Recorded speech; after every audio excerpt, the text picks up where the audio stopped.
Hi, welcome.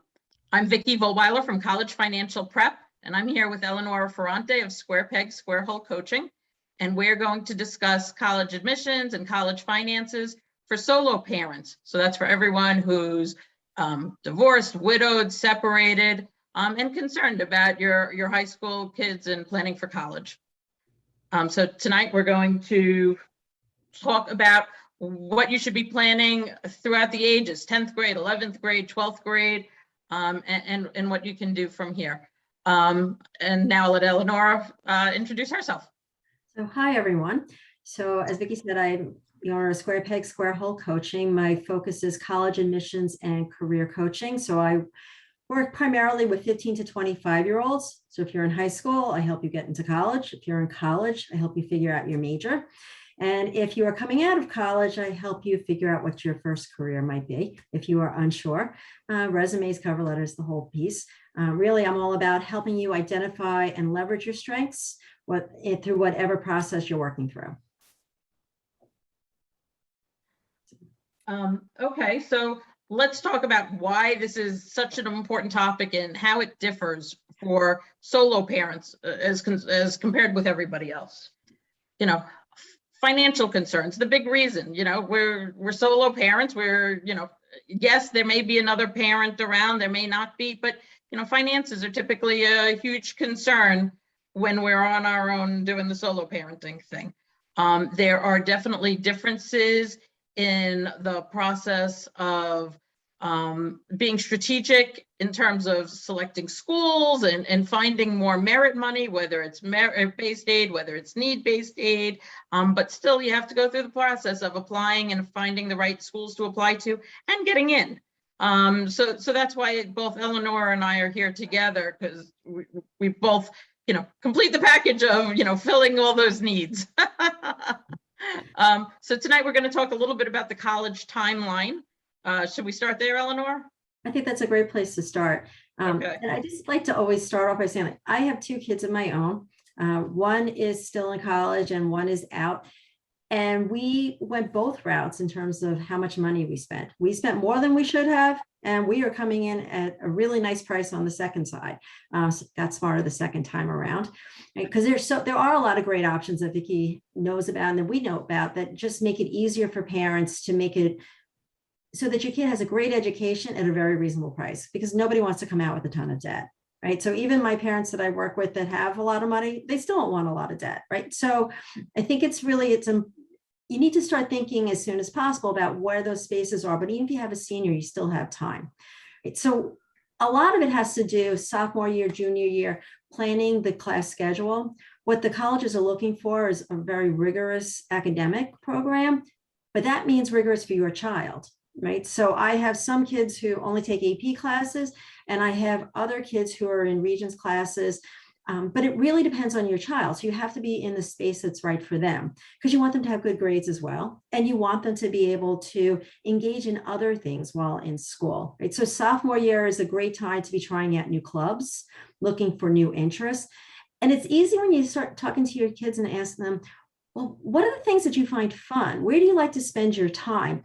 Most schools, if they don't have a club fair, and most of them do, they have their clubs listed online. Sit down with them, take a look at all those clubs and see what might be something new and exciting for them to try. Sophomore year is a great year to do that, right? Because that allows you to experiment and see, and then narrow it down as you get through the other grades. You don't need 30 things on your application, right? In terms of activities, you need things that show some depth, something you really love, that you've put a lot of time and effort into. Leadership goes with that, but not everybody's going to be a leader. If you take a look at Harvard, probably everybody there was class president or something along those lines, but you only need one when you get to college. Right. So the schools aren't just looking for the big name in terms of leadership roles, but what have you done to make an impact in those organizations? And a lot of times the kids who are the members are also making huge impacts. So that's important to think about, right? Because Vicki, when you think about the activities, that's a lot of times what helps the kids get some kind of merit aid. Oh, definitely. There are a whole bunch of reasons, definitely you want to have your kids participating in those clubs, and then, maybe they start in a club in 9th or 10th grade, and then 11th grade, maybe they take on a secretary role, and then 12th grade, they take on a bigger leadership role. So the colleges are very interested in seeing the growth of those students and how they've participated. And that's certainly one of the things that can help impact merit aid and it being offered. So do you want me to jump in as far as getting into financial aid a little bit? Yeah, well, I was thinking, because Phil, along those lines, because I was just thinking Tulane came to mind immediately. And I don't know if you think, in terms of the community service, because when you do a lot of community service, schools like Tulane, and plenty of them, have scholarships for community-based activities, right? So if you do a lot of work in your local, whether it's your local church, synagogue, temple, whatever, or if you're doing it through any program at school, the schools are looking for that because they want to see those kids who are going to be involved when they get to college as well, because the colleges know that it's important. They say town and gown relationship. So if you're involved in your community at home, chances are you'll be involved when you get to school. And that makes a big difference for those colleges, and they're looking for those kids. Yeah, but don't, there's a college for every student. So if your student is not one to be the class president, just know your child's still going to go to college. There are colleges for everybody, right? Absolutely. And speaking of that, there are also merit scholarships for everybody. It's not just for the kids that have a 4.0 or have a 1600 on their SATs. There were all different types of colleges out there that will all want your children and will all offer merit money. The key is finding the colleges that are going to offer that. And part of that is also for you and the child to be flexible with the colleges that you apply to. So, for instance, not even making this up, I actually had a family come to me once like this, and they said, my kid only wants to go to a school that you see on everybody's sweatshirt. Well, that's not being very flexible, and you may not get merit money there. So yeah, the key is the flexibility to find the money. So for instance, if you're willing to look out of the Northeast Mid-Atlantic geographic region, maybe they're looking for that geographical diversity among their student body, and maybe they'd be more enticed to offer, your child, if you're from New York, that merit award. There are a whole bunch of different reasons, but yeah, flexibility is key with the colleges that you're applying to. Absolutely. And you also want to make sure to have that diversity among the colleges that you're applying to. So that way you're able to compare colleges down the line. It's possible to negotiate with the schools, but you need the comparisons. So, it's important to keep that in mind also early on, even before applying. And sometimes what the schools are looking for, it's not going to be something you're going to major in, but something that is just a piece of who you are. So I've got a couple of kids looking at Muhlenberg this year. Anybody know that school besides Vicki? Right. It's a great, great school. If you're looking for music, if you're looking for education, if you're looking for computer science, I can go on and on. Right? It's a great school. And they're offering scholarships for their talent, music, art, all the performing arts. So I have a student who's planning to go there, not for music, but she is a musician. And so she's going to provide an audition tape to them. And she's like, maybe I'll do marching band on the side.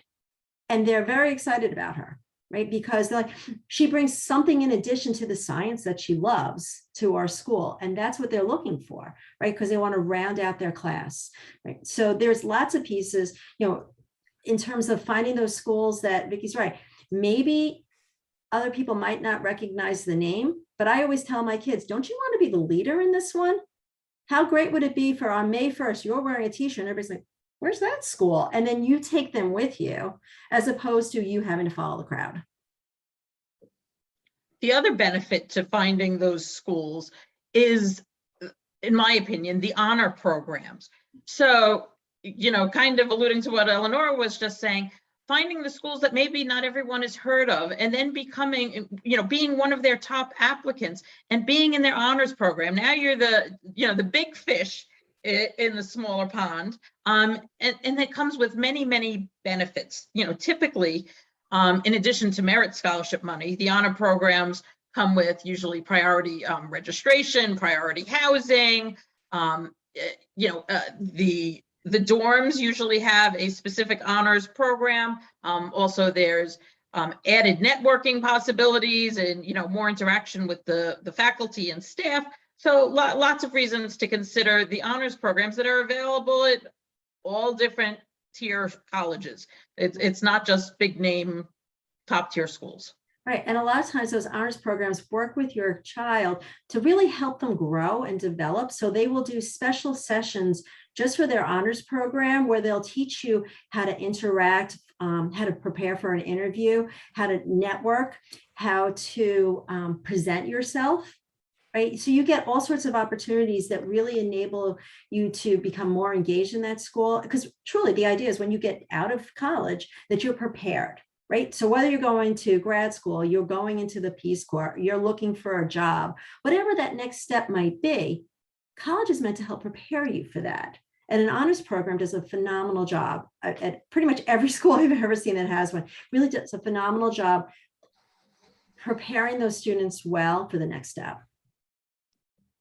Right? And you want them to come out if you have. So when I look at schools, I'm looking for schools where you're going to be academically challenged.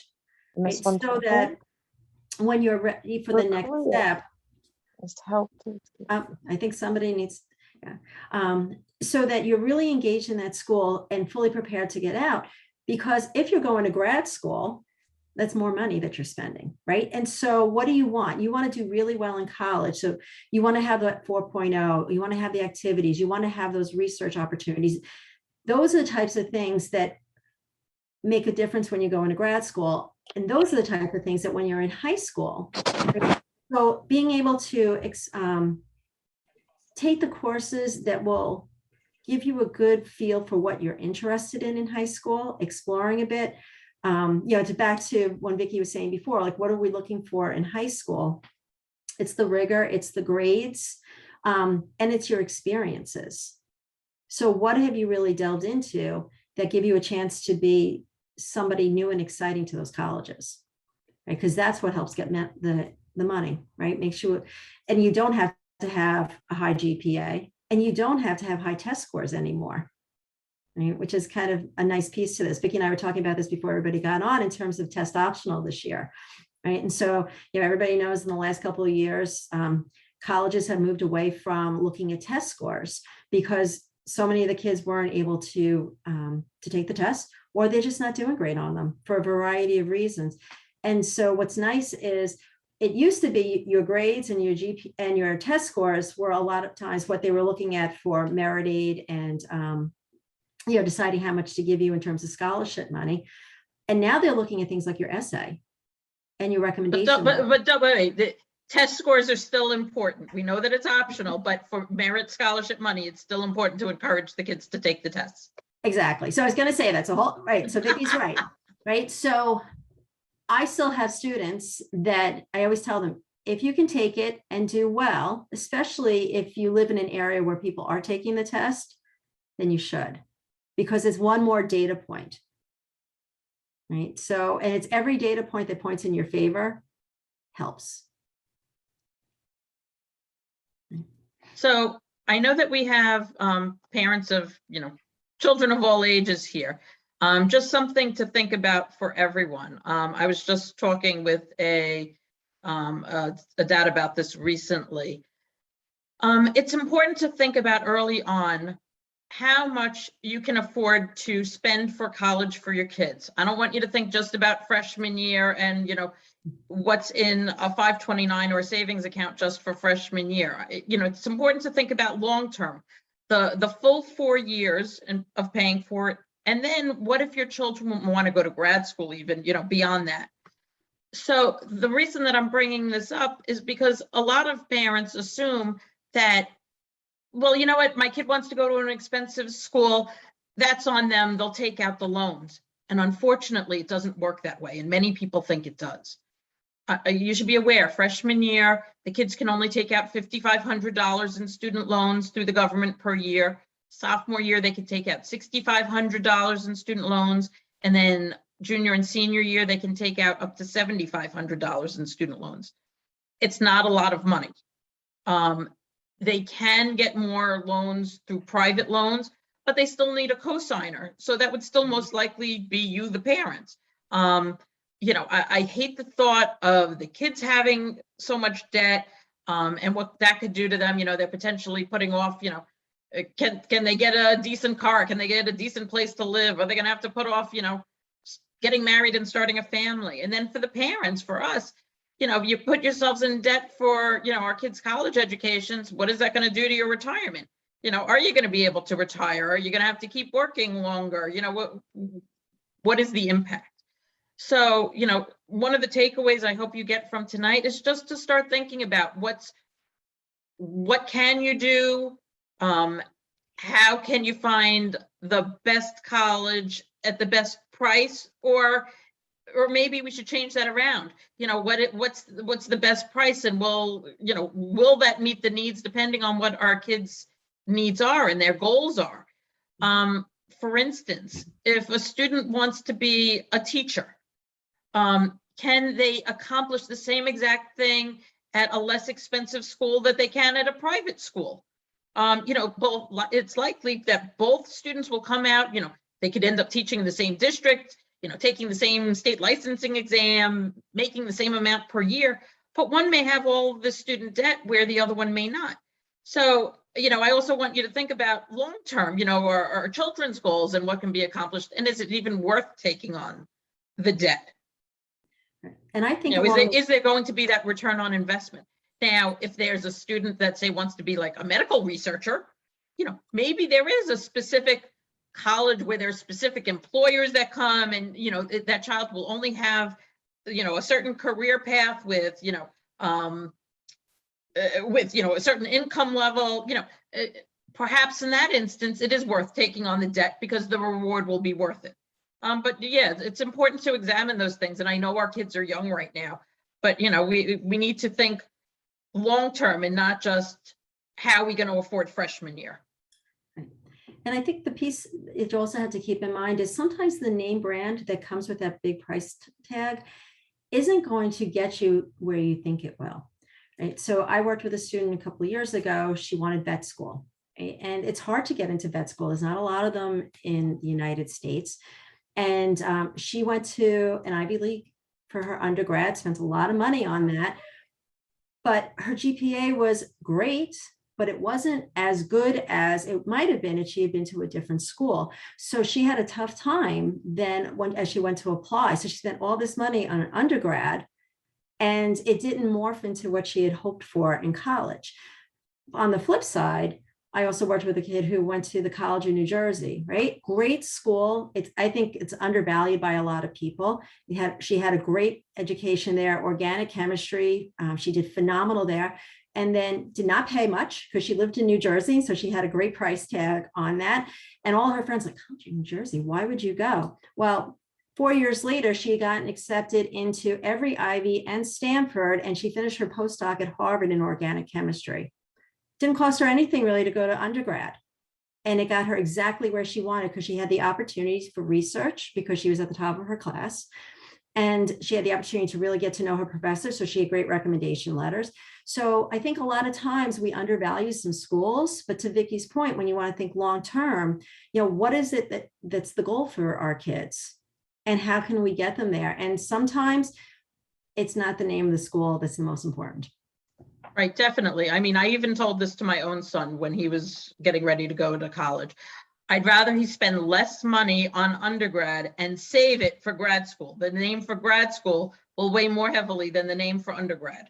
So if you think grad school is in their future, you may want to keep that in mind. 100%. I think that all the time. So what can you do from my perspective? What you need to think about, it's planning each year, having your kids get involved with the activities that make sense for them. They don't need to be out all night, every night doing 1,000 different things. Find the ones that really matter to them and let them dive deep into it. If you're a performing artist, if you're a visual artist, creating those portfolios as you're going along so that you have something to show the schools, right? So when you get there, senior year, you're not scrambling, trying to put together those portfolios, right? But those can help to be noticed at those schools, even if you're not going to major in it. If you want to be in marketing, well, being creative can be really helpful, right? And being able to showcase some of that side to you. And think about what your application is going to look like, right? What kind of classwork you're going to have on there, focusing on the grades and helping our kids stay focused on their academics. So that's always top of mind. Your grades are important.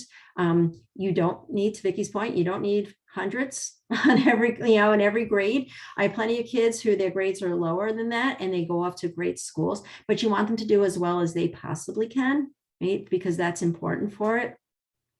And then when you hit senior year, it's showcasing all that on the application. So I think that it's really helpful for the kids to say, what's my message that I want to get across? How do I want these people to look at me? What am I hoping the admissions person is going to walk away with? Because think about this. Our kids are very focused on the visual. They're on their phones all the time. They're always talking to each other. They do not spend a lot of time communicating who they are through written course, or through anything written, right? It's all about the oral. It's about the visual. So when we ask them to sit back and say, you need to write all this down, they're like, right? And they don't know how to describe themselves. So even my really creative students who are great at writing, when I ask them for 5 words that describe them, oh my God, every one of them, I'm dedicated, I'm hardworking, I'm organized. That's great, right? But who are you really? And what's important to you? So when I work with my students, I focus on their strengths. Are you a good communicator? Do you like to learn? Are you competitive in the sense that, I really work well with others and that helps raise me up? I'm really empathetic and I have a good understanding of others. That's why I want to go into social work.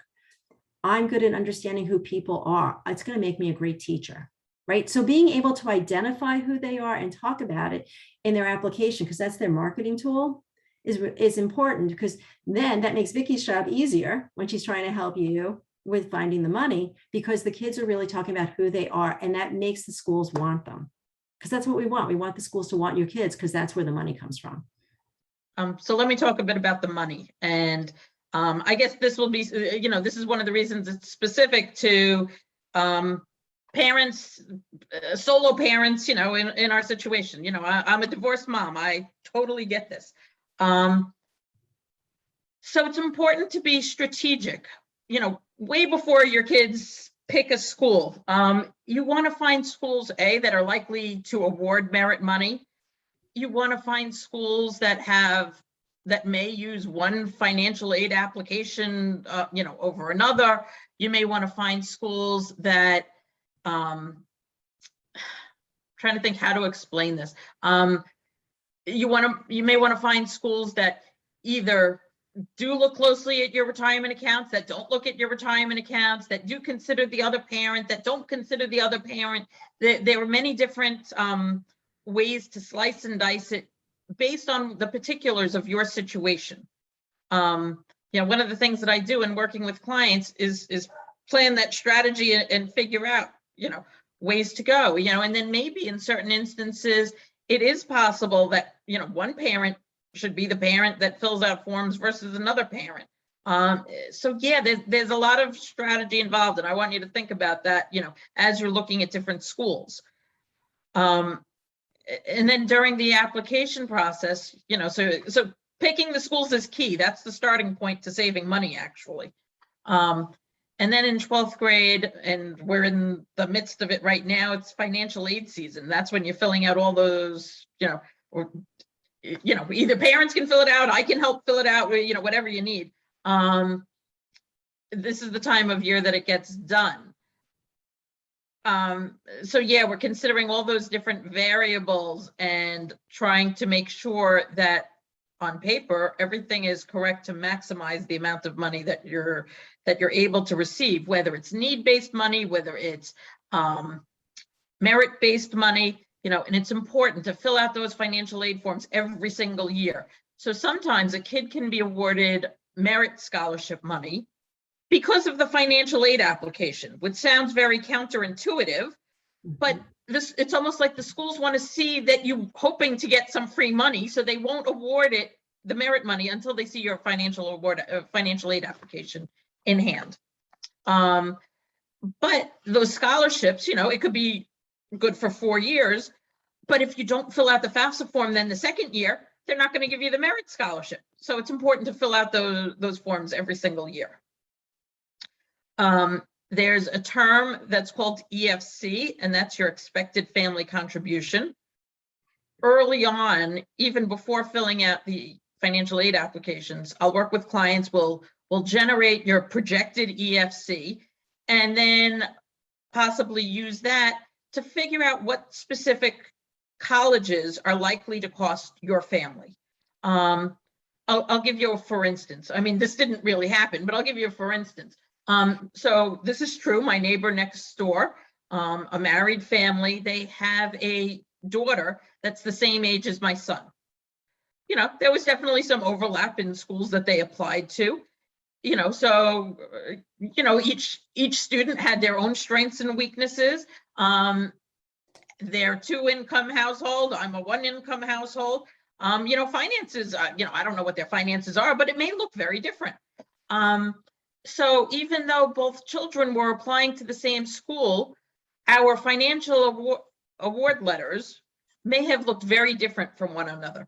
Maybe one child received merit scholarships and one didn't. Maybe, need was offered to one and not the other. I mean, there are many different variables. So the pricing per school can look very different per household. A lot of times, speaking about households, people will often assume, oh, you're divorced, you're automatically going to be saving a lot of money on the cost of college. Now, let me say this. It has nothing to do with divorce. It has nothing to do with widowhood. It has to do with the household. So there can be a one-person household, and that one person may earn, I'm making this up, $200,000 a year. There can be a 2-income household, and each of those parents may earn $75,000 a year. The 2-income household in this case, is at 150, whereas the 1-income is at 200. So it's not automatic that because you're a one-person household that you're automatically going to save a lot of money. It really depends on the income of the household. So just wanted to explain how it all works and gets looked at. So Can I ask a question? Of course. If I'm filling out the financial aid forms and he's not, when do they look at his financials? It depends on it really depends on the colleges and the schools, wherever you're applying to, some will, some won't, some, each college has their own, some request one financial aid form, some request 2 financial aid forms, some request even more than that. So it's very college specific as to what they're going to look at. Okay, so they would ask for him to fill out like a FAFSA also, or no? Just or Not FAFSA, but there are other forms that the schools may ask. Okay. So we spoke about EFC and FAFSA. One of the other forms is CSS, CSS profile. And then we also spoke earlier about merit scholarships. A great way is the honors program. Typically for merit, you want your child to be in the upper 20% of applicants to the schools to hopefully receive merit scholarships. But even beyond that, just know that everything is negotiable. Here, stupid little story, true story. My heating system broke down. You may have heard this, Eleanor. My heating system broke down January 1st last year. And fortunately, I was able to get a couple people to come in and give me estimates. One person gave me a price, the second person gave me a price, and ultimately I used the second one. And I called the first guy back to thank him and say, that I wasn't going to use his services. And the first thing he said to me was, can I give you a better price? Just know that colleges are businesses. They may do something similar. Everything is negotiable. So, keep that in mind. Different schools may do different things, but in the main, it doesn't hurt to ask. Well, and I have a question. Can you appeal? Let's say if you don't get a lot of money back, can you appeal it? Appeal may not be the right word in this instance, but yes. But yes, there are certainly ways to do it, but yes, can certainly go back to the school and ask for additional funds. You know, Uh-huh. as far as appeals go, let me say this. I work with a lot of clients. You know, there's been a change in situation, perhaps. Somebody loses a job, somebody loses a spouse, somebody gets divorced, there's a medical illness, there's something that causes a financial decline in the household. That is where I help a lot of clients really save the most amounts of money. You know, typically it's like tens of thousands of dollars I'm talking about. It's you know, it's important. So it's important to have FAFSA on file with the school every single year, because that's almost like your insurance product, that in the unlikely event that something horrific happens that causes a further financial decline, you know, if you lose your job or whatnot, that it's on file and we can go back to the school and ask for your financial situation to be like re-looked at. And I'm working with somebody right now, and even though her child is already in college, they're there now for this semester, they're adjusting for fall semester. So they're making those adjustments based on her recent separation. So, you know, it's important to always have FAFSA on file. Well, and Vicki, you're just getting me also thinking, one of the things you had said earlier was about, you know, it's important to do the FAFSA every year, but it's also, you need to take a real hard look at what those awards are, because what are the requirements for keeping them through Definitely. all 4 years? Right? Yeah, definitely. You know, I mean, so if it says, here, you want to talk about this, you know, like a 3.0, a 3.2, you talk about this. Yeah, so I have some students, they'll go in and they've got a great GPA or whatever, they were in marching band, whatever it was that was the criteria that got them that scholarship. And then they get there and like, I don't really want to do marching band. Or they have more interest besides just academic that first semester or two, as some, you know, happens occasionally, and their GPA falls and it falls below the requirement for that scholarship. You could lose your scholarship. I had that happen to a friend of mine. The kid wasn't, you know, had brought it down. I've seen it happen where they've decided they no longer play that sport. They no longer want to do whatever. And so there, you have to be really careful and read through the whole award and understand what you're getting. And if it's for 4 years, because sometimes it's for 1 year and it's not always renewable. So you have to be careful. Vicki's really good at looking at them. Not only that, but what if the child no longer gets the scholarship? Can you afford to continue paying for that school for the remainder of the years? So it's an important thing to think about before you even accept, you know, going there. Could you manage it on your own without that merit scholarship? Something else that everyone should be aware of, public universities, SUNY, every state's public university, they also award merit scholarships. You know, you should keep that in mind, that they are available.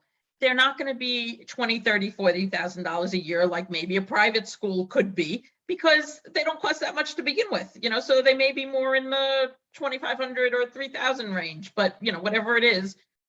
But just know that it is available. And sometimes if you go to a school where the program your child is interested in is up and coming and they're trying to build it up, then it's an opportunity sometimes for money as well, because it can be an absolutely great program. It's just newer than some of the other schools, right? And sometimes new is good because they have the latest technology. They have the most educated professors in that because it's brand new and they're pulling it together. So a lot of times that's a great space, right? To be able to get in there and see what's going on and to try and get some money in that way. I've seen that happen with some of my students as well. Definitely. I mean, here's a quick funny story. So my daughter plays the French horn. I did not encourage her to play the French horn. She chose it totally on her own. And apparently music teachers were saying to her in elementary school, oh, your parents told you to do this so you'd get merit scholarships to go to college, right? I mean, they had no clue what I do. But, you know, having something that's a little different than everybody else could definitely help your children with merit scholarships. Right. Yeah, and I often think when my clients come back to me in, you know, in January, February, March, as they're getting their awards, to really look carefully at the award and not to look so much at the amount that you're being given, but what's your net price going to be at the end of the day? Definitely. Yeah, so that's senior year. typically around March. That's when the financial award letters come out. And it's, of course, nothing is standardized. But what I'll do with clients is I'll standardize it. I put it all together to make sure we're comparing apples to apples, to make sure that bottom line, so we know exactly what those bottom line numbers are, and how much may you need to take out in loans, and we'll look at all of that, and and know where to negotiate. It's very important to have a full understanding before you commit. Oh, other piece of advice: do not commit. I know our kids all want to put down that deposit. You put down a deposit, you lose your negotiating power. Do not, hold off committing as long as possible. Decision day is May 1st. You don't need to commit till the last week of April. But you do need to commit by the 27th, just in case something goes on. This is my warning, as from the other side. Never do anything very last minute, just in case. So what are some questions from all of you? Do you want to feel free to put questions in the chat. Feel free to ask out loud. You may all hear my dog barking. I apologize.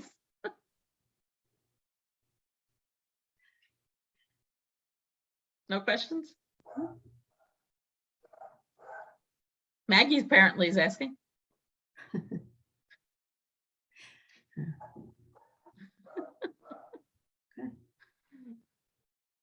So what else, Eleanor? Yeah, so I'm thinking through, it's at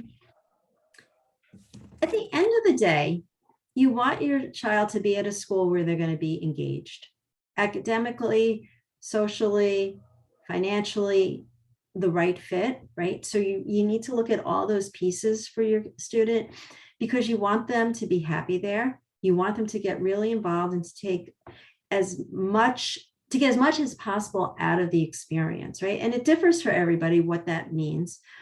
But the goal is that these 4 years can really help them to become the person they want to be, right? It's a stepping stone. There's 4,000 schools in the United States, plus all the schools in all the other countries. So there are multiple schools that are going to be right for your kid. They may not be the same schools as the person sitting next to them in class or their best friend, right? But and that's what I really focus on with my students. It's what's right for you and what makes sense for you. And so I think about one family that I work with. They have 5 kids. I'm on kid number 3, right, as we make our way down through that. Kid number 1 went off to a very expensive school, but for him, he knew that was the school that was going to get him the internships that he wanted, that was going to give him the summer jobs where he might actually get paid. And that's what he's had. He's had this great experience. He's a junior now. He's already had 3 internships. He's got 1 set up for January. He's already had his summer internship. He's had lined up for 6 months already, right? So this kid, and he was willing to spend the money because he's already making it back. Right. So to Vicki's point, in terms of what's the return on investment, his younger brother is at a state school. You're like, that's not for me. Right. I know that I don't have the same kind of drive that he does. I don't want to be working. I don't necessarily think the jobs I'm going to have over the summer are going to give me the kind of money back that I need. And he's looking for a career that's not going to have the same return on investment. So for him, Can I interrupt you for a second? Just because you said a state school. Now, don't think because it's a state school that doesn't mean a child can't pursue the career they're going for. So he was looking for a different type of program than his brother, right? So for his brother, he needed a specific program that was offered at the private school. He was going for something, he wanted to be a teacher, right? So for him, it's a perfect example. Yeah. There was no reason for him to have that private, $300,000 sticker price. For him, it made so much more sense to do a school where he got money and it was at a lower price, so that he comes out and he's like, I can then go work as a teacher and maybe not make as much as my brother the first couple of years, but doing what I really want to do. And that's what it makes the most sense. I think there's a couple of questions for you, Vicki. let's see. How can one check which colleges require CSS? It's on the college's websites. So yeah, you'll definitely see it there. Typically, for those that don't know, CSS profile is used by about 400 schools. Typically, if you see them on a bumper sticker or a sweatshirt, they're likely to be the ones. It's definitely the Ivies, the BU, the NYU, Syracuse. It's you typically the bigger name schools, mostly privates, though there are a couple of publics on there. But yeah, it's best to look at the school websites to be certain. Best ways to find available scholarships. This is just my opinion. My opinion is you're going to get the most free money from the schools themselves and not from these outside scholarships companies. Lots of people always ask about the outside scholarships. Eleanor and I are going to send everyone that's participating. We're going to send you a timeline, but if you want, I'll send you a listing of search sites and databases for outside scholarships. I know people always want to look at them, but really, I think it's much better to find them from the colleges themselves. Do you have an opinion on this, Eleanor? Yeah, I tend to agree because that's where the bigger money comes from. One place though, if you're going to look for scholarships, is within your own school. Because your high school I know a lot of the schools will have on Naviance, they will have a list of local scholarships, and local scholarships, you stand a much better chance. So you only have so much time to put into doing all of this. So if you're going to put time into it, and knowing that the scholarship money is not going to be that big, but it might cover the cost of a book or two, then to do the local ones, your schools, your PTAs will offer them a lot of times. The teachers associations, the paras, the nurses. So, $1,000 here, $1,000 there, it's not going to add up to the same kind of money as the school from the colleges, but I would say local. Yeah, just be wary. If you can if you apply to those, just make sure the checks are made out to your child's name as opposed to the school's name. Some of the schools, they don't, it's called stacking scholarships and they don't do it. So for instance, if you are awarded, I'm making this up, $10,000 in need-based aid, and then you get $1,000 scholarship from somebody else, the school may say, oh, well, now you only need $9,000. So, be wary. Right. But a lot of the locals will do it to the child. Yeah, so that's good. Right. So especially the local PTAs, just a little FYI, even a couple $100 is a book or two. Right. Or I should say an online book or two, because nobody does books anymore. Everything's online. You're getting access into a system. Any other questions? How does one apply for scholarships? A lot of the times with the application, Okay. I mean, you tell, either the colleges will automatically consider the child, or they may invite you to apply for a specific scholarship. Or do you want to talk about that? Yeah. So like the local scholarships, like you were just talking about. Yeah. So depending on your school, most of the time somewhere in guidance, they'll have the information there. Naviance, a lot of times will have the list and the links for schools. It depends on the school, how they choose to do it. And then they'll tell you how to fill them out, right? So is it online? Is it paper-based? So I always recommend going to guidance and asking, how do I reach out for them?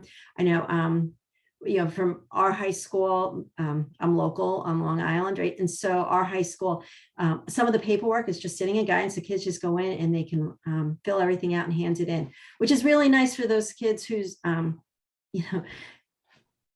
you are obviously involved because you're here, but I work with some students who the parents are not as involved.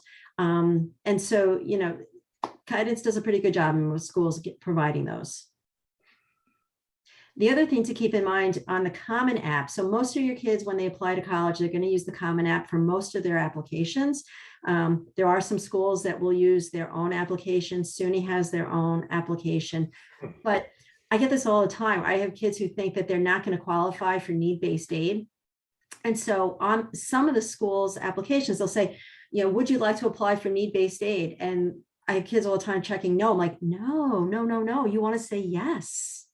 You absolutely want to say yes.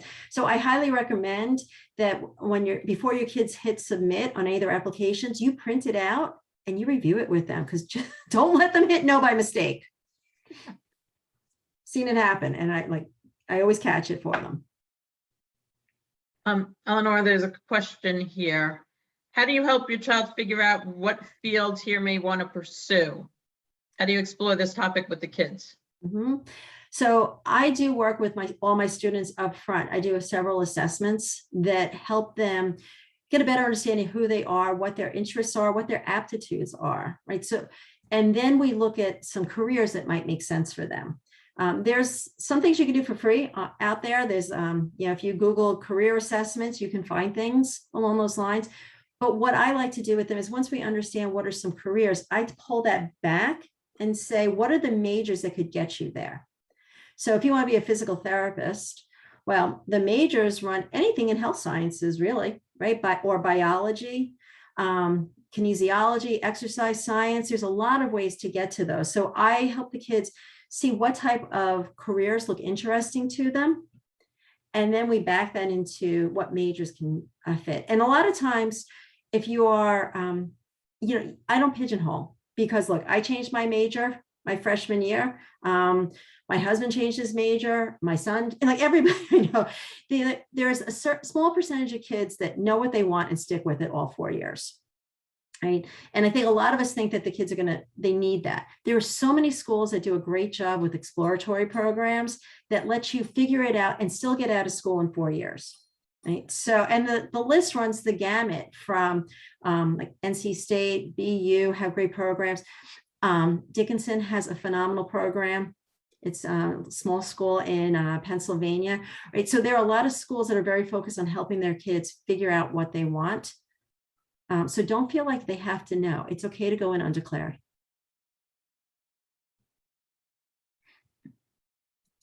But I just spend a lot of time with my students talking about majors, when they want to. So what do you recommend for high school seniors who are undecided? So I look for schools that really focus on helping those kids figure it out when they get to college. Because at this point, what you want is a school that will allow you to explore, right? I actually have a lot of kids. I'm working with this one girl. She either wants to be a marine biologist, a teacher, a ski instructor. Okay. Like, where are we? Right. And so clearly she has a lot of interests. So I send a lot of kids off to school checking the undeclared box. I think that's fine. Don't feel pressure to, they'll think that all their friends know what they want to do, but a lot of their friends are checking undeclared, or they're checking business. Worst thing you want to do is to pigeonhole yourself into a business program, let's say, because, well, it just seems like something that's very practical. If you don't like business, it's not practical, right? But I find business majors, psychology majors, communication, are those the ones that our kids throw themselves into a lot because they don't know what else to do, and they think they can't just go undeclared.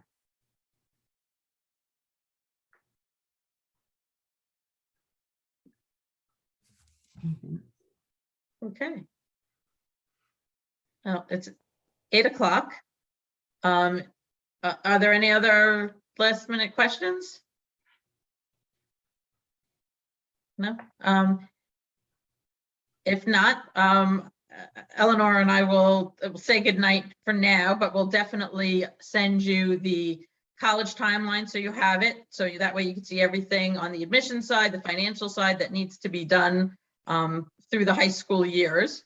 And I'll also, we'll also send the link to the scholarship sites and databases. So that way those that want can review those, see if there's anything that's applicable. Just bear in mind, it's certainly not an all-inclusive list. There are many different scholarship sites out there. So, but I know everyone loves it. So, well, thank you everyone for coming tonight. I hope you found this useful. Thank you, both of you. Thank you. You're very welcome. Have a great night, everyone. You too. Good night. Bye-bye. Bye.